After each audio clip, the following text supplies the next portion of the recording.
Hi all, MRI റിപ്പോർട്ടിൽ disc bulge അല്ലെങ്കിൽ herniation എന്ന് കണ്ട് ടെൻഷൻ അടിച്ചിരിക്കുന്ന രോഗികൾക്ക് വളരെയധികം ആശ്വാസം പകരുന്ന ഒരു പഠനമാണ് 2026 ഈ പഠനം. നമ്മളതിൻ്റെ ഡീറ്റെയിൽസ് ആണ് കാണാൻ പോകുന്നത്. ഈ പഠനത്തിൻ്റെ ടൈറ്റിൽ എന്താണ്? Spontaneous resorption of lumbar disc herniation.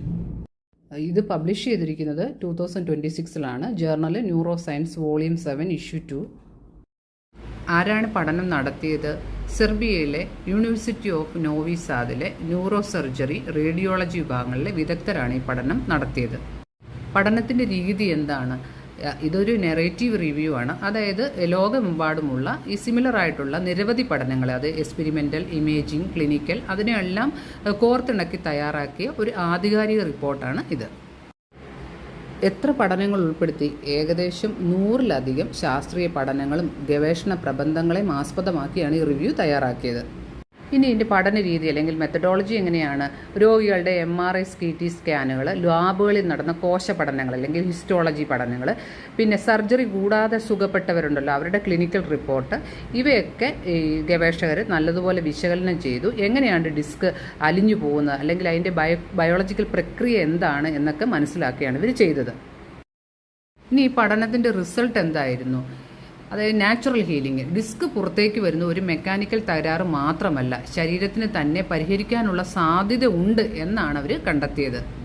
ചില പ്രിഡിക്റ്റീവ് ഫാക്ടേഴ്സ് ഉണ്ട്.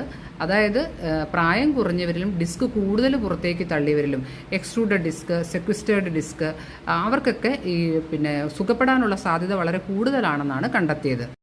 ഈ പഠനം നമ്മൾക്ക് നൽകുന്ന ഒരു സമ്മറി അല്ലെങ്കിൽ ഒരു സന്ദേശം എന്താണ്? ഡിസ്ക് ഹെർണിയേഷൻ എന്നത് നമുക്ക് സർജറിയിലൂടെ മാത്രം മാറ്റാവുന്ന ഒരു മെക്കാനിക്കൽ തകരാറല്ല, മറിച്ച് നമ്മുടെ ശരീരത്തിന് സ്വയം പരിഹരിക്കാൻ സാധ്യതയുള്ള ഒരു ബയോളജിക്കൽ പ്രക്രിയയാണത്. അതായത് അതിനൊരു സ്വാഭാവികമായ സുഖപ്പെടലുണ്ട്, ബയോളജിക്കൽ ഹീലിംഗ് എന്ന് പറയും.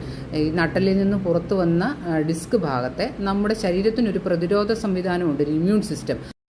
അത് അതിനെ സ്വാഭാവികമായിട്ട് അലിയിച്ചു കളയുന്നു. അതായത് സ്പോണ്ടേനിയസ് റിസോർപ്ഷൻ എന്ന് പറഞ്ഞൊരു പ്രക്രിയ വഴി അതിന് ഹീൽ ചെയ്യാനുള്ളൊരു കഴിവുണ്ട്.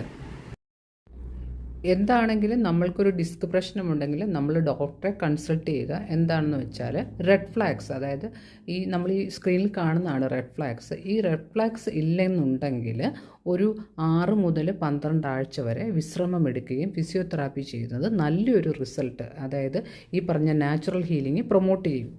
ഇനി ഇതിൻ്റെ പ്രോഗ്നോസിസ് എന്ന് പറയുന്നത് കുറച്ച് വിചിത്രമായിട്ട് തോന്നാം. അതായത് എത്രത്തോളം വലുതാണോ ഡിസ്ക് ബൾജ് അത്രത്തോളം വേഗത്തിൽ ശരീരം അതിനെ അലിയിച്ചു കളയുന്നു. 40-നും 50-നും ഇടയിൽ പ്രായമുള്ളവർക്ക് സ്വാഭാവിക പ്രക്രിയ വളരെ ആക്റ്റീവാണ്.